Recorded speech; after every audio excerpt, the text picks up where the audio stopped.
দর্শক, আমরা এবার বরগুনার আবহাওয়া পরিস্থিতি জানবো। আমাদের সাথে টেলিফোনে যুক্ত হচ্ছেন সহকর্মী শাহ আলী। শাহ আলী, বরগুনায় এখনকার পরিস্থিতি কি, আর টানা বৃষ্টিতে জনগণ কি ধরনের ভোগান্তিতে পড়েছেন সে বিষয়ে জানাবেন। বায়ুর প্রভাবে যে বরগুনা সারা আমরা দেখেছি রাতভর বৃষ্টি হয়েছে, টানা বৃষ্টি, এবং সকাল থেকে এখন পর্যন্ত যে বৃষ্টি হচ্ছে গুড়ি গুড়ি বৃষ্টি এবং মেঘাচ্ছন্ন রয়েছে আকাশ।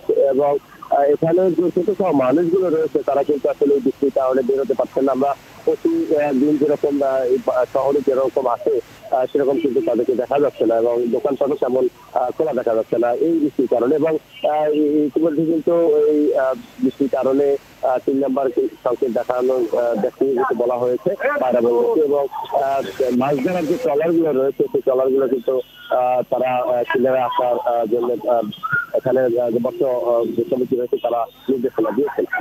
আর তাদের সাথে আমাদের কথা হয়েছে, অনেকেই আসলে ইলিশের মৌসুম এবং সেই ইলিশের মৌসুমে তারা কিন্তু বেশ কয়েকদিন যাবৎ গভীর সমুদ্রে মাছ শিকার করতে গিয়েছেন, এবং সেখান থেকে এখন পর্যন্ত অনেকেই ফেরে দুশ্চিন্তা রয়েছে সেই সকল পরিবারগুলো।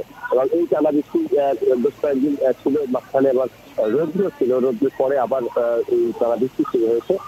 এতে আসলে চরম ভোগান্তিতে পড়েছে, এবং কৃষকদের যে যারা এই মুহূর্তে বীজ রোপণ করছেন এবং অনেকে ধান মারাই করছেন তারাও সবচেয়ে বেশি ক্ষতিগ্রস্ত হবেন এই বৃষ্টিতে।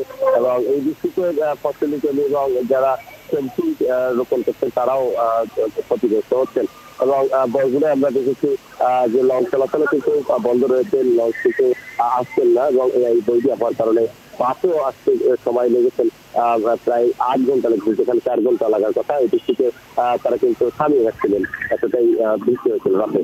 এই ছিল বরগুনা থেকে আমার কাছে সর্বোচ্চ।